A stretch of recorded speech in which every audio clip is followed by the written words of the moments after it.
thank everybody for coming out tonight for our college scoop night, the inside scoop on the college admissions process. My name is Tammy Rundle. I'm the department chair for school counseling for the Scituate Public Schools, and I'm really excited that we have so many of you here tonight. I do want to welcome our panel tonight for the evening. To my right is Howard Singer. Howard Singer is the Associate Director of Admissions at Boston College. And then we have MC, because she goes by MC. Her name is Maria Christina Galliland. She is the Director of Admission for Diversity and Outreach Initiatives from Worcester Polytechnical Institute. And then we have Cameron Coelho. She is the Assistant Director of Admission for Suffolk University, followed by Anna Widdison, who is the Assistant Director of Admissions from Curry College. Followed by Yanela Pello, who is the Assistant Director of Admissions for UMass Amherst. And then last but not least, Jenny Moore, who is the Senior Assistant Director of Admissions from Babson College. So I want to give them a round of applause and thank them for coming out tonight. We ran this event a couple of years before COVID, so I'm really excited that we're able to bring it back. And I really just want to get a show of hands. How many of you are senior parents? Great. What about junior parents? Great. Sophomore parents? And then freshman parents? Great. It was so nice to have you all here. The college admissions process changes every year. There's something new for counselors to learn, but it's more important for the parents and the students to have a really good sense of the landscape of college admission. So I'm going to MC the event, and what I'll do is I'm going to ask them a series of questions just to give you some ideas about the admissions process, the application process itself, and then we're going to do this for about 40 minutes or so, and then we'll open it up to questions from the audience, okay? So I'm going to start. So I think the first question is, how does a college create their ideal incoming class? And what do they look for when they're choosing students? I know it's an open-ended question, but would someone like to start for us? Go ahead, Jen. Oh. Make sure it was on. Can everyone hear me? Yeah. This is my worst nightmare, is hearing myself with a microphone. That's a great question, and I think you'll get different answers from everyone at the table. At Babson, and in my experience in admission, our goal is to find students that will succeed in the classroom, but who will also be active members of a community. And Babson's unique in that our class is roughly 30% international. So we value that degree of diversity of thought and experience that having that many different backgrounds brings to a class. And so it will never be about one thing. You'll hear everyone at this table talk about a holistic review process. And that really means that we're looking at all aspects of students so that we can see where the fit is best academically and outside of the classroom. Great. Would anyone else like to add to that? Thank you. So yeah, basically, as UMass Amherst being an academic institution, of course we're reading holistically. The transcript, of course, being important. But we read based on major, which means that we are building the class as we go. So yeah.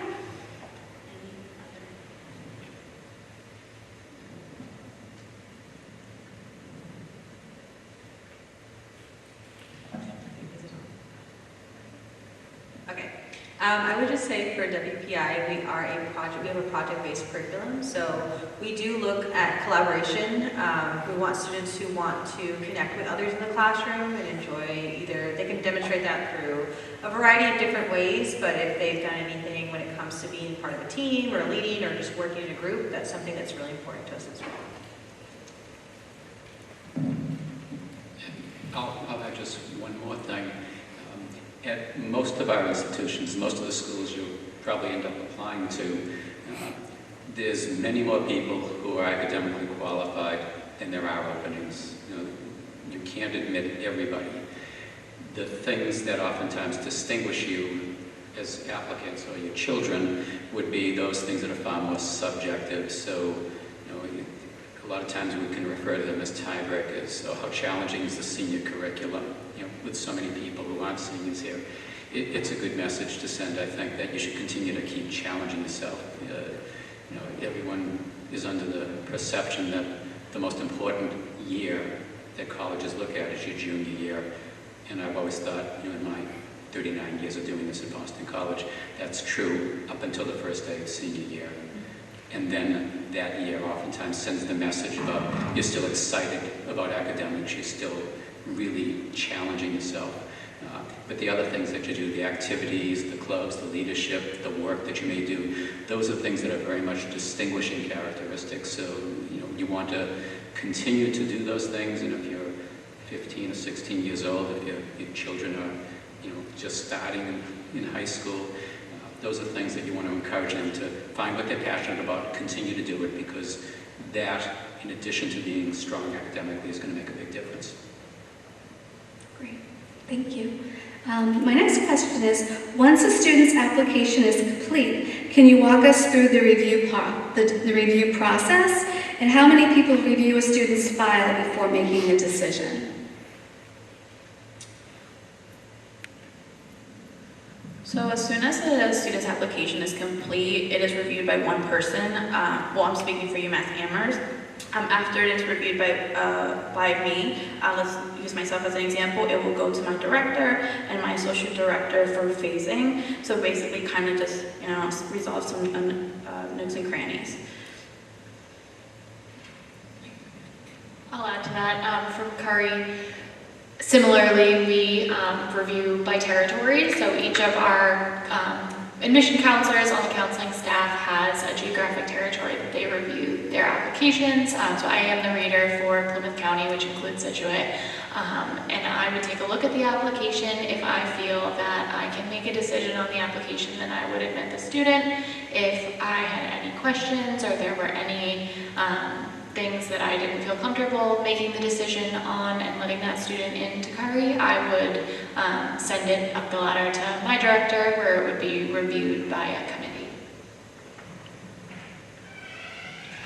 And I'll echo my colleagues as well. We also have a very similar process at Suffolk University, where we have a first reader, second reader process, where a first reader will review the application once it is complete, and if any support is needed in any way, a second reader is also part of the process, as well as we do have director review as well. And then we do have some committee for more specialized things, such as admittance to our honors programs and things like that. We also have two readers who review it. I just want to kind of break down for us at least what a territory manager kind of looks like. So for example, I would be one of the ones who reviews if you apply from this high school. So for us, we look at you in the context of your high school. We're not comparing you to students even in other schools in the same county. So we look at the school profile, which your counselor provides. It tells us all the different courses that you are able to take, class size, things like that. So we'll evaluate based on that. So you're going to have a territory manager who's familiar with your school. If for some reason, kind of like I was saying earlier, we get a lot of applicants who are very competitive, and we need to maybe have a more of a group discussion after the two readers may suggest to go to a committee in which we'll discuss with several staff members. So that could be one, but you're at least being reviewed by two different counselors. Great, thank you. As you may know, over the summer, the Supreme Court's decision regarding affirmative action changes the way colleges are looking at students. And I was wondering if someone could talk about how the colleges are adapting their admissions practices.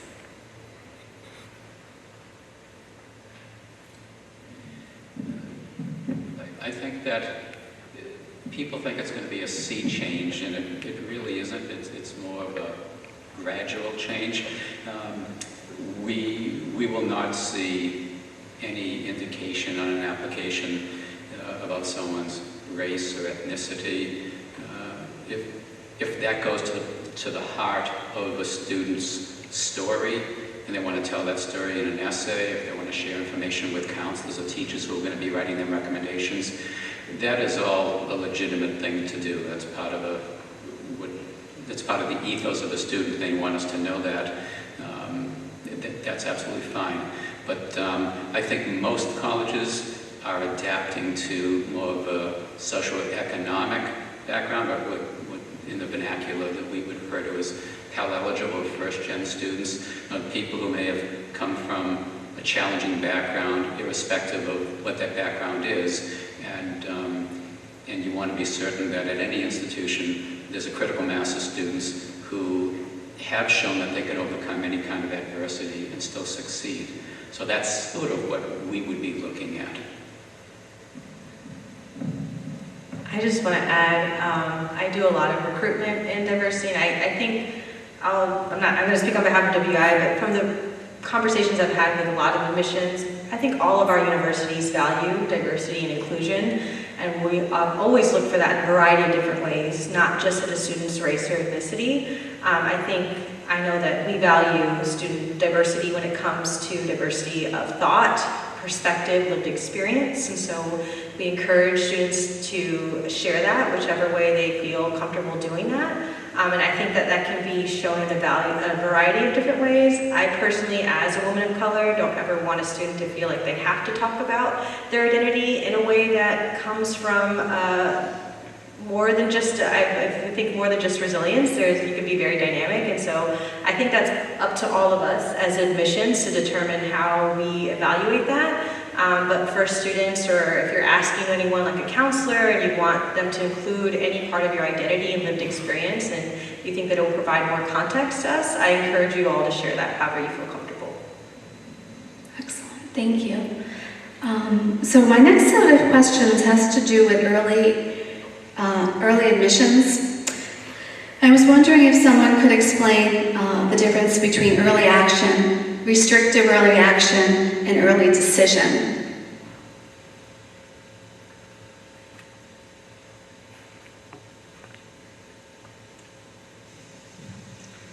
Okay, I think I can talk on this for a little bit. So the difference between the three categories is that early action specifically is you are applying to schools at an earlier deadline so that you're able to receive admission letters. Is it working?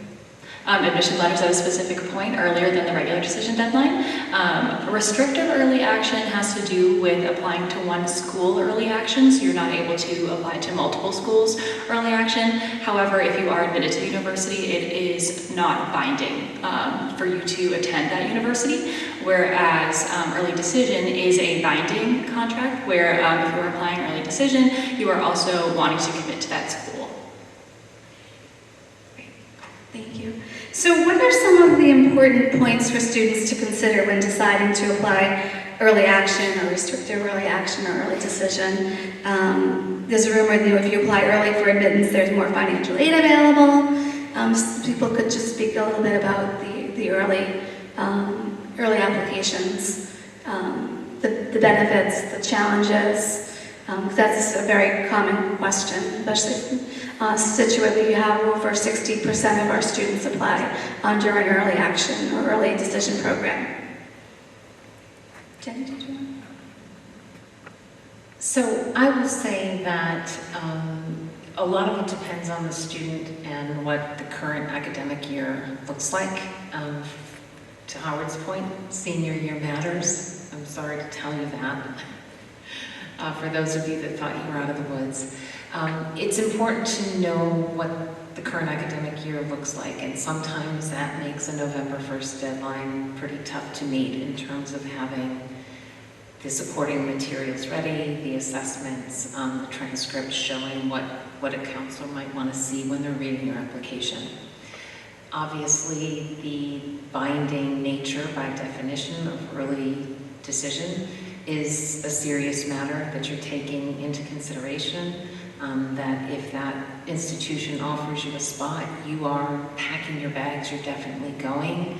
So you really need to have 100% confidence that that's what you want to do. And in terms of early action, I think most schools have noted an increase in number of applications that are coming in early action. This is a trend that predates COVID. It seems to be everyone wants to know something sooner, and for students who put multiple applications out for early action, you'll have more time between the decision release and springtime when you need to commit to those institutions. So that gives you time to revisit the schools, get to know them a little bit more, consider what your options are based on financial aid. At least as far as Babson is concerned, I can say that we do not run out of financial aid funding. Would not be a reason to point someone towards applying in the early round. So it involves a student's readiness, and when we're talking about early action versus early decision, really how committed you are to entering into that contract for early decision.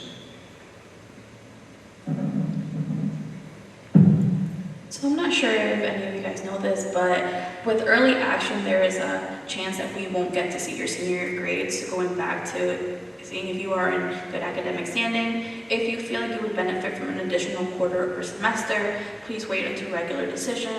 And for UMass Amherst, financial aid, early action, or regular decision does not affect financial aid.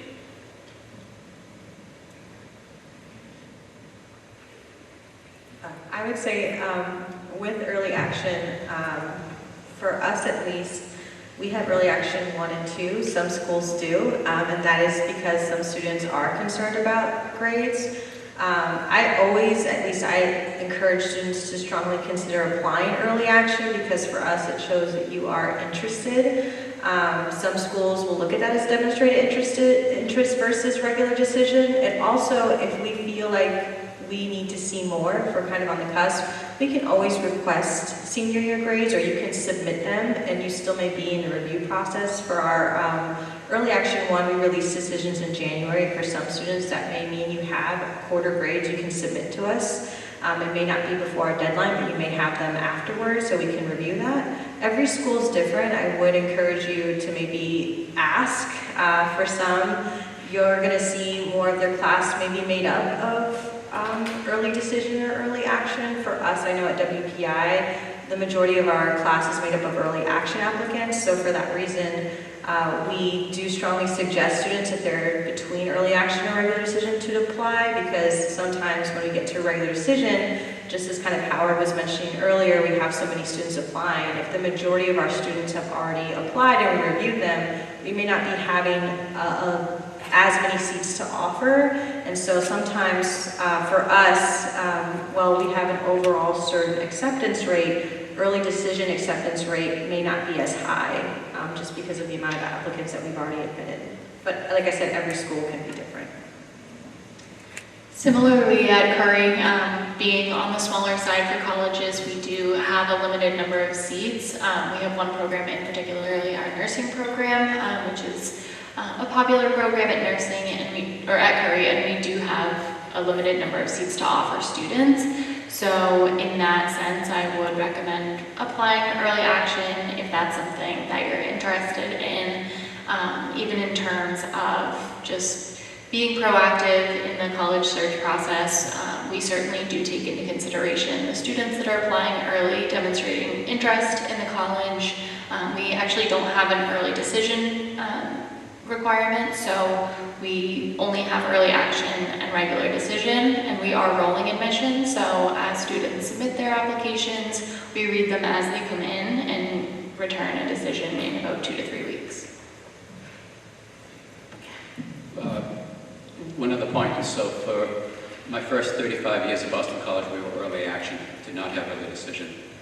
We dropped early action, and now we have early decision 1 and ED2. One very pragmatic thing to keep in mind is that for many schools, ED has a high acceptance rate.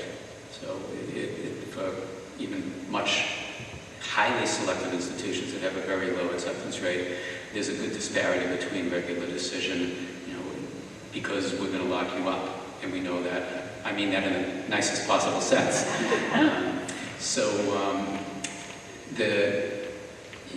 It's one of the only things that I think actually advantage the applicant almost everything else. We all have board of trustees, we all have presidents, there's all these niches to fill. We have, all these edicts to try to maintain when we compose a class.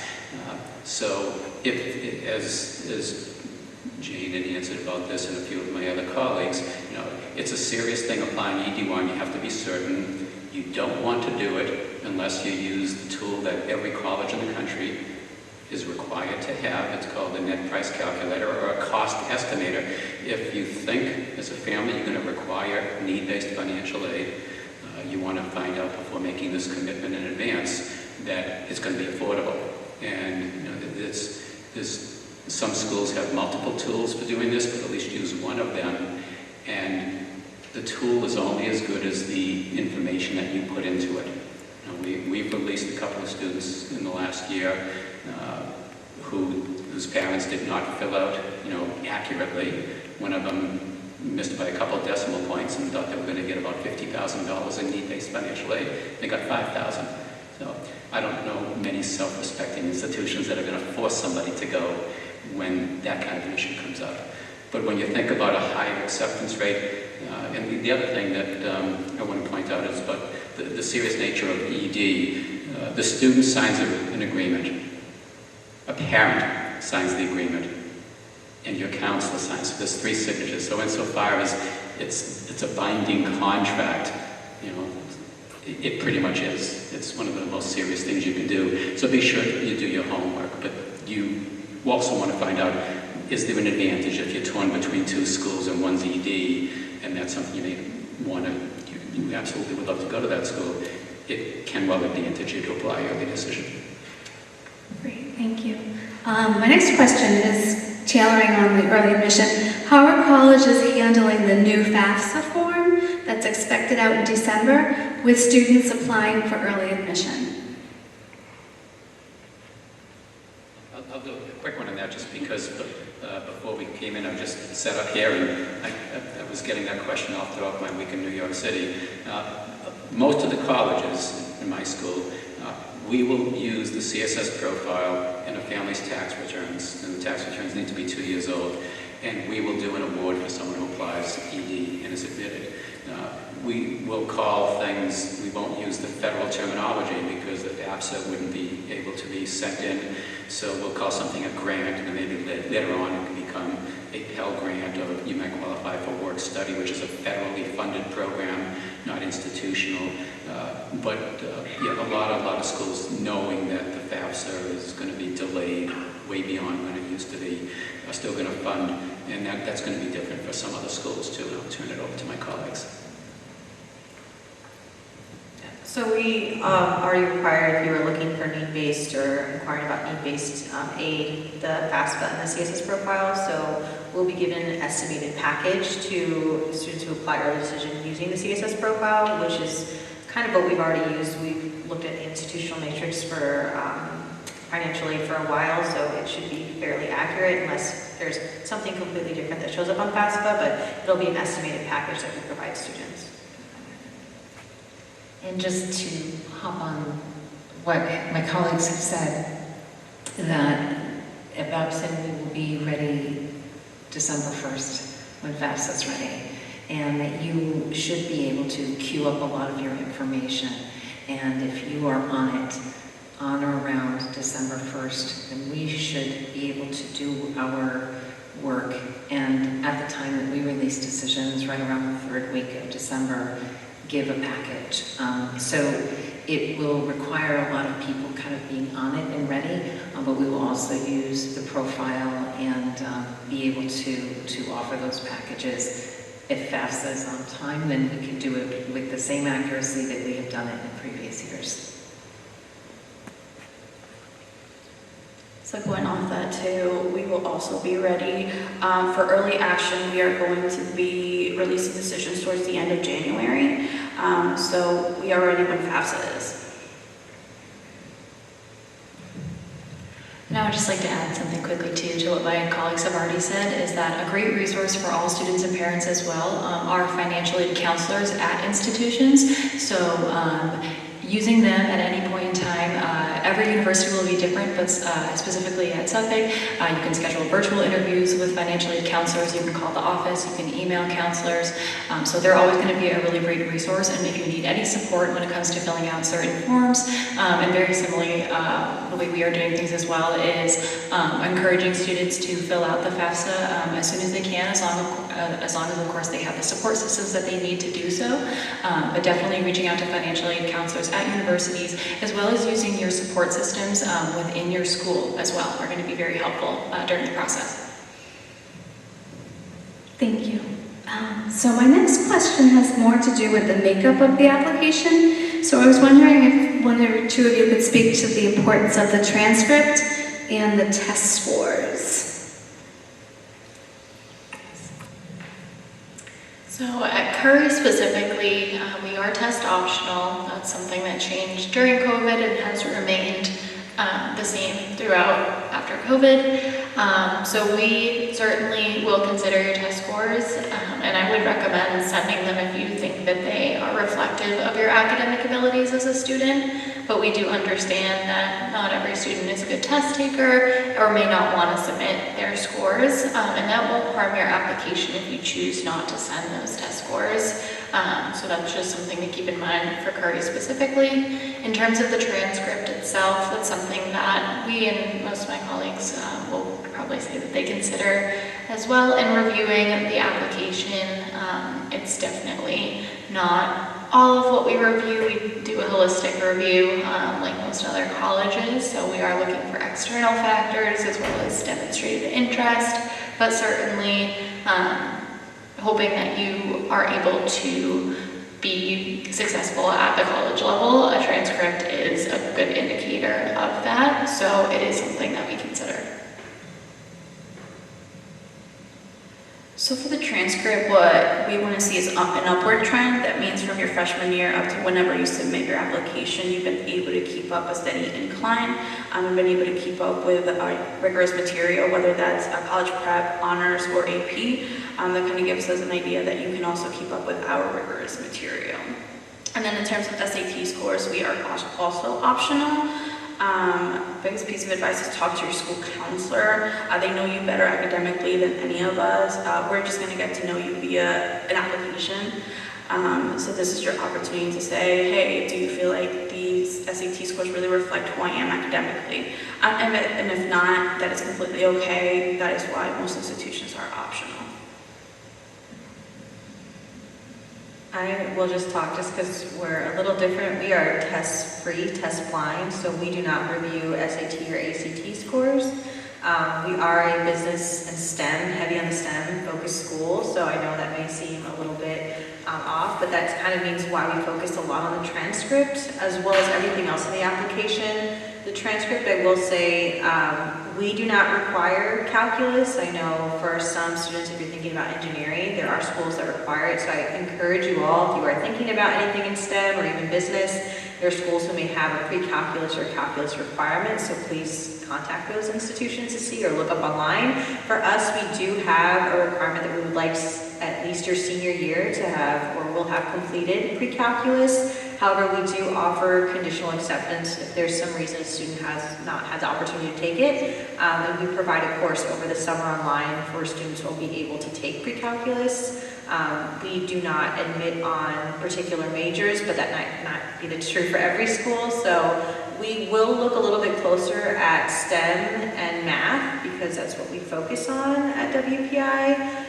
But I think in general, sort of like some of my colleagues have said, senior year, we're going to look and make sure that you are preparing yourself to enter and be successful at a four-year institution. So we're going to look at your courses. If we need to ask for additional grades, we'll do so. But again, at least I know at WPI, and I'm sure a lot of other institutions, we look at the context of your high school. We're not going to compare you to other schools.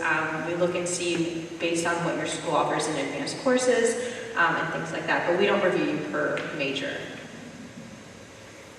Great. Can you explain a little bit about how a college recalculates a student's GPA as it considers admission?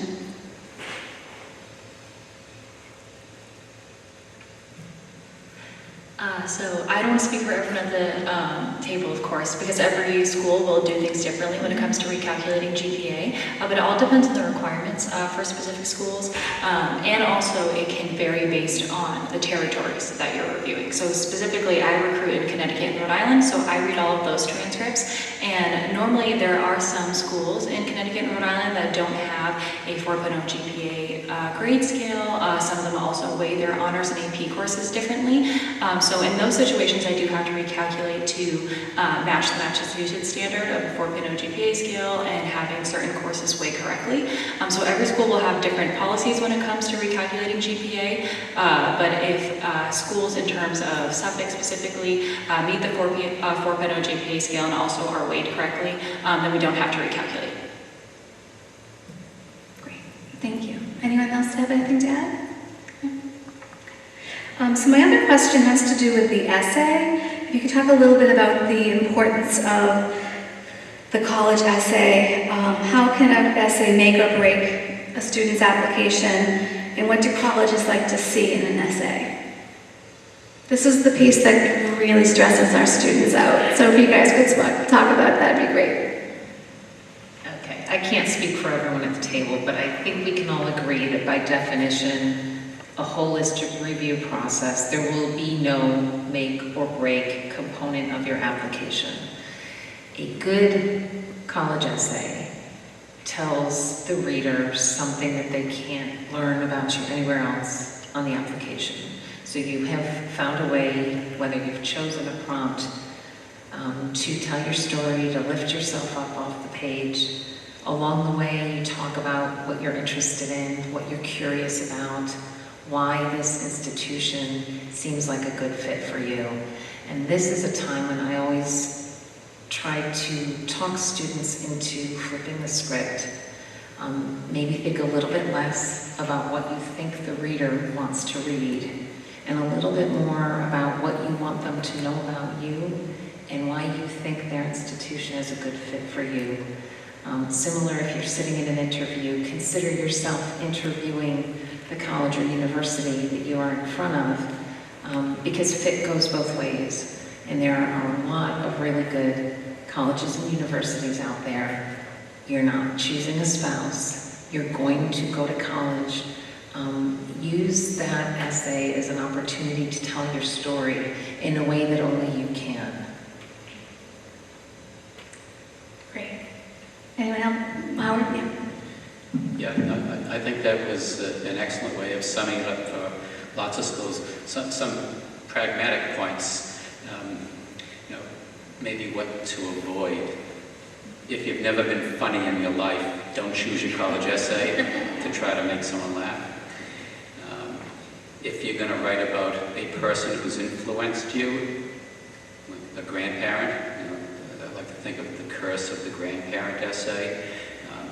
Sometimes when I finish reading that essay, I want to admit the grandparent, but I don't know anything about the kid. So, and I'm also very old-fashioned enough, as a former writer and a former English teacher, that I think you should never hit send without first printing it out and holding it in your hand. I think paper is the best way to review things. And one of the when I do these essay writing workshops, sometimes I do them with my English departments, or I do them in programs like this. I think it's really important to read your essay out loud, or better still, have someone else read it to you, because now you will hear the voice that we hear when we're reading it.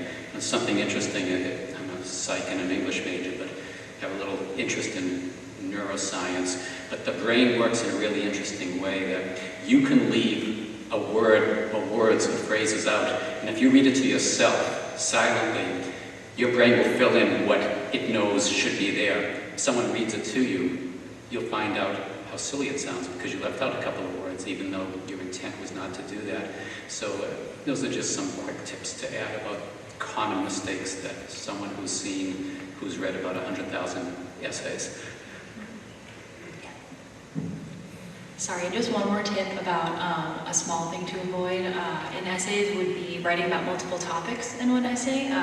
Writing about one topic definitely gives us more of a story about a specific aspect of your life, whether it's an experience that you've had, something that you're really passionate about, something that shows who you are authentically, because there is many other sections within the application where you can list involvement, you can list achievements, so really use the essay as I guess a way to tell a story about yourself, which of course I'm echoing what my colleagues have already said.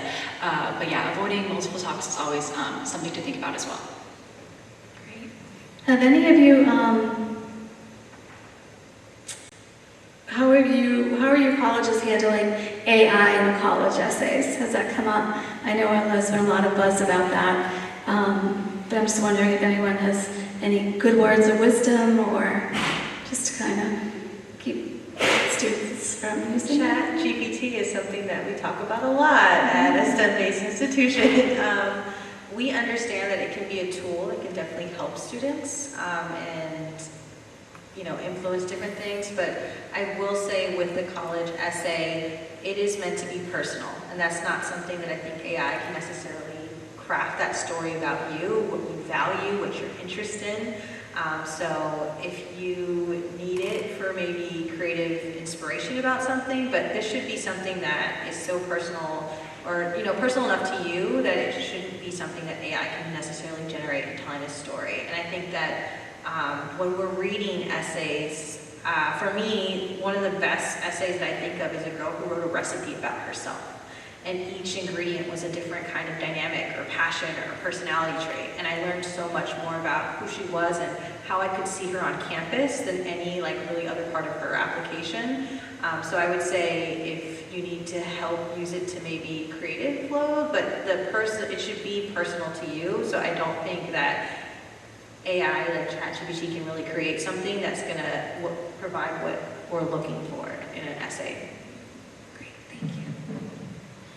AI also can't replicate tone. It can't replicate emotions. I think my favorite part of reading essays is making it personal, actually getting to know you. I can feel the emotion behind the essay. At UMass, we're going to trust you. Again, like MC said, if you just need it as a guide, definitely use it, but don't make it the whole essay. Remember, when you sign your application, one of the things you're agreeing to is that this is all your original work, so don't do it. Great, thank you. Can you guys talk a little bit about the teacher recommendations and the counselor recommendations and how they impact a student's application?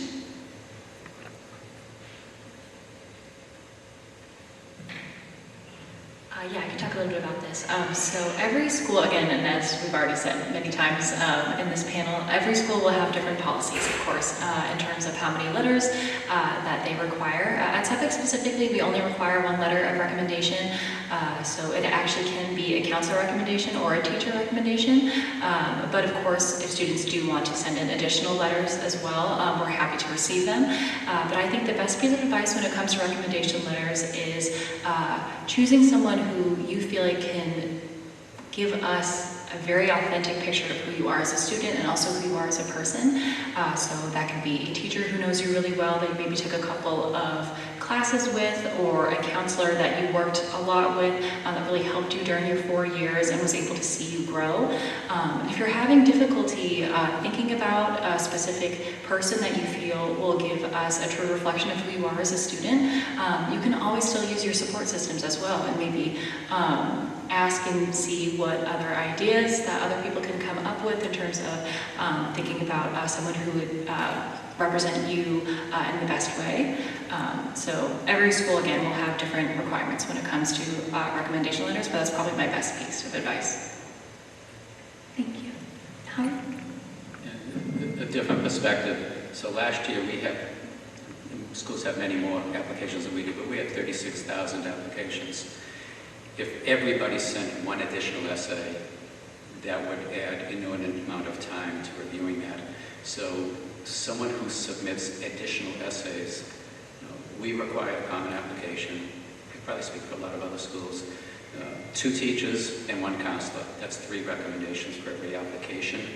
If you submit 2 extra ones, you are at the random mercy of someone like me who will read 2 of them and not anymore, because you've got to read 40 or 50 applications at a time. So you water down the possibility that the essays or the recommendations that you really want the school to look at are going to be the ones that we do see. So I think twice about submitting additional essays, especially when they don't add value. You know, what does that mean? If they say essentially the same thing that the first 2 or the 3 recommenders are talking about, there's no value there. Occasionally, if you get a recommendation additional from somebody who knows you, as my colleague was saying, potentially in a different capacity than the others, someone who maybe you do something in your church community, or maybe you have a job and your teachers, your counselors don't really know the additional responsibilities that you have, that lends insight into a student. But if it's someone else telling us what a great kid you are and how you know, these are your grades and doesn't do a whole lot, it doesn't really help you. Thank you. Just in the interest of time, we're already at 7:15. I'm going to open it up to the audience for any questions for the panel. Yeah? Is there any consideration in the admissions process on the COVID years? We're seeing as a lot of the students are at home trying to teach themselves and Zoom and different things. You guys have any kind of consideration on that aspect of admission? Yes, we are definitely considering COVID in our review. There is actually a supplemental section on the Common App that gives students an opportunity to explain any dip in grades that there might be or any struggles due to the pandemic. So we're certainly seeing that a lot, and it is much more common than you think to have a dip in grades, or we see many students that were affected mental health-wise. That's a very popular topic of essays and things like that. So there are a lot of opportunities for students to explain how that affected them, how it affected them academically or personally, and include that on their application. Yeah, the only thing I would add to that is take advantage of opportunities that you have to explain it, to put it into context, back to the point of counselor letters of recommendation, teacher letters of recommendation, any individuals that can speak to your work ethic, any struggles that you may have had. Do your best to fill in the gaps so that our side of the table isn't sort of left trying to piece it together ourselves.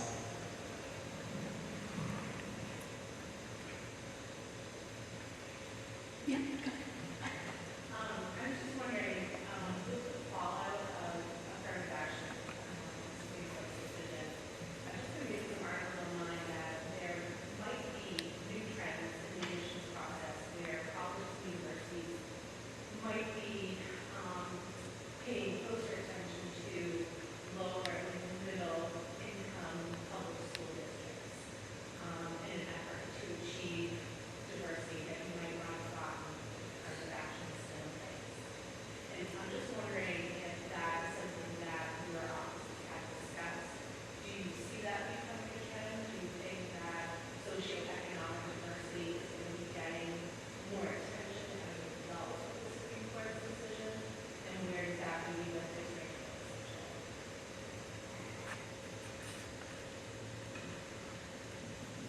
I will say, I know, because I've been, I think, lucky enough to sit in a couple meetings with our dean, with our legal counsel.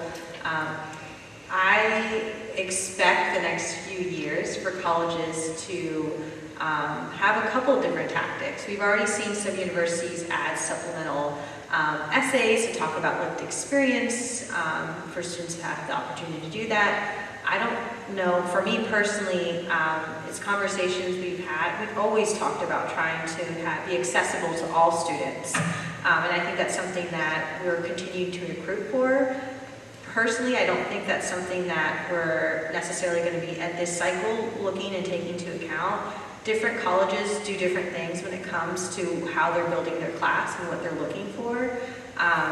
I don't know if any of us can speak to that personally, but I think for us, it's more so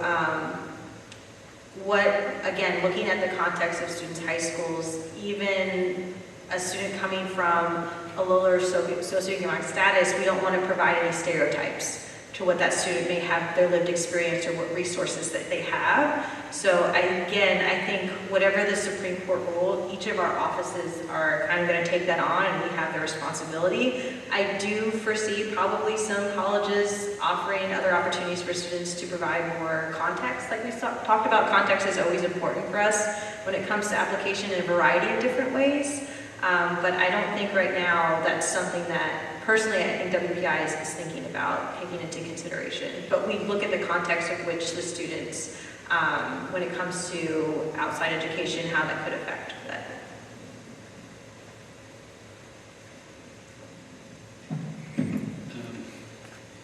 I think that similar to what's going on with test optional right now, a lot of colleges are looking at, we have data now about how people who've submitted tests, what their GPA is going to be, a year or two into college, as opposed to those who don't have it. And I think that will inform many of us. Do we want to continue with something? Is there a difference in that? There's no data at all on this. It's very early in this process. So, I think many of us run models as to how our current class of first-year students may have changed by adapting to what is now the law of the land. So I think similar to what MC said, we will evolve, we'll see, but I think that what most colleges, I would hope, would not go back to a time 40, 50, 70 years ago where going to a good college was exclusively the domain of high-income families.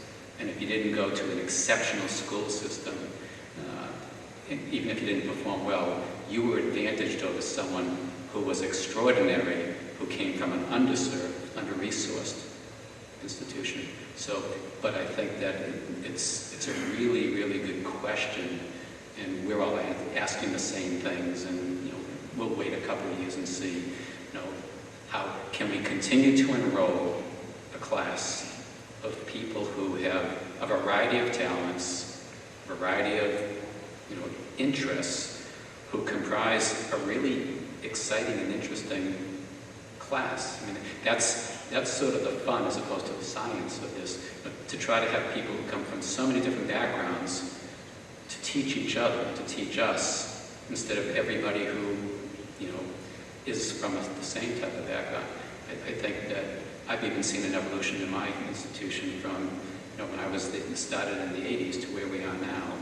And in faculty are forever saying, my goodness, we can demand more of these students because they're so much more qualified. And things that are happening in the classroom, there's all strata represented.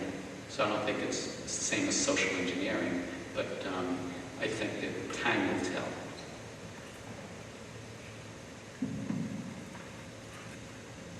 Any other questions? To that same point, do you find in-person interviews very helpful? Have you ever thought, oh, this isn't great on people, but I met him for anyone, this kid is even better than I thought, or oh God, I'm so glad I met that dude, or how, not that there's a strategy per se, but do you recommend an in-person interview? Wow, I learned so much more. I would have never known. That's a good thing, that's a bad thing. I did the essay. I love your take on in-person interview. If it's mandatory and optional, what do you recommend? So Babson no longer will be offering interviews after this cycle, interviews per se. We, over the years, have been overwhelmed by a demand for interviews that we simply can't fulfill. what we had always used as the model was current students and alumni interviewing. More conversational, not meant to stress anyone out, really meant to be an opportunity for a prospective student to connect, to ask questions. If you're talking to an alumni, you can ask about outcomes. If you're talking to a current student, you can ask about the dorm room and the food. What we realize is if we can't meet the demand for interviews, then we can't give unfair advantage to students that reached out and got an interview over those that weren't able to register for one. And instead, we're directing students to engage with us in every possible way, whether it's to reach out to current students that work within our office, whose names are, on the profile of student fellows on our website. You can reach out to them if you're interested in athletics or a variety of different areas on campus. What we hope is that prospective students really gain more knowledge of what Babson's all about. So that's a unique answer for Babson. We just didn't want to give an advantage to a student who was able to have an interview over someone who wasn't. But to your point, having that opportunity to connect and engage is always going to be to the advantage of the student. That tells us they've gotten to know us really well. They understand what we're all about because we're a unique institution. So we really do encourage that in all of its forms. We offer informational interviews or meetings, but we don't have anything that's evaluative, and it would not be considered demonstrated interest if a student were to attend one. It's more so kind of just to have a conversation, and that's for equity purposes for students who aren't able to come, because we do require to have another adult present when this happens, whether it's in person or over Zoom. And so because of the times that we offer, we wanted to make sure it's equitable for everyone, so it's not considered evaluative or demonstrates interest. I will say I have been at an institution where there were evaluative interviews, and one of the things I would recommend is for students to, if they're going to have that conversation, one, have questions, but also be prepared to talk about themselves a little bit in ways that would go a little bit more in depth than what we would just see on the application.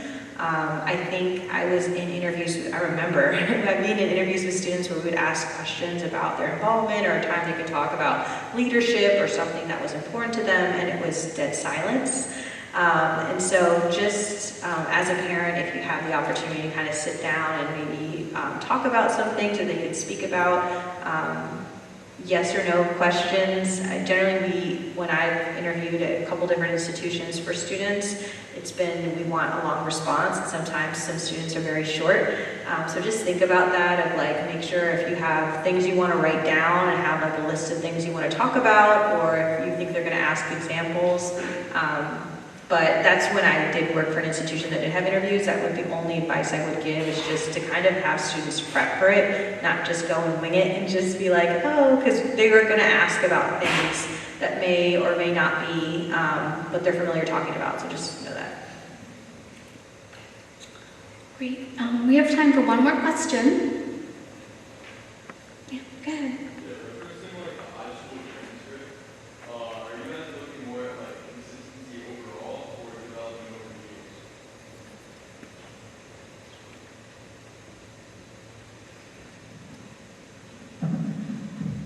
Most development over the years, we understand that you're not perfect, and there are going to be situations where, are out of your control. So we just want to make sure that, you are developing and you are using your resources in order to succeed academically. I think something also that's really important is challenging yourself with your course loads.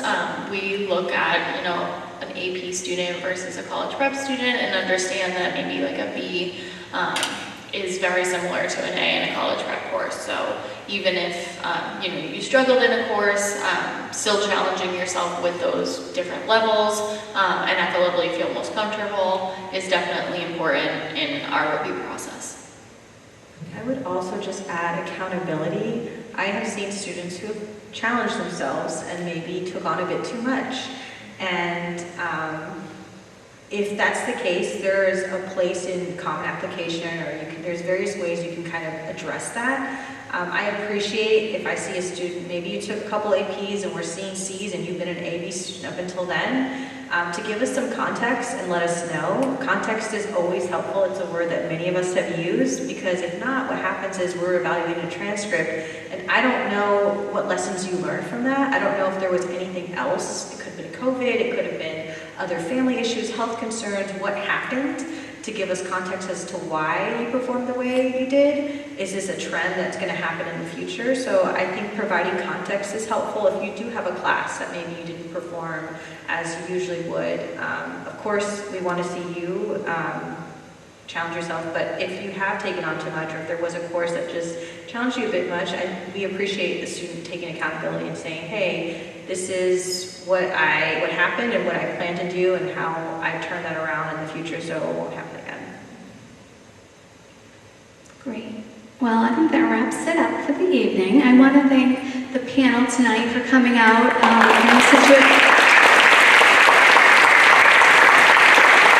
Scituate is extremely grateful to you for coming out tonight and providing some information to our families. And I want to thank you all for coming out tonight. Have a good night. And if you have any questions, we'll be around for a little bit afterwards. Good night.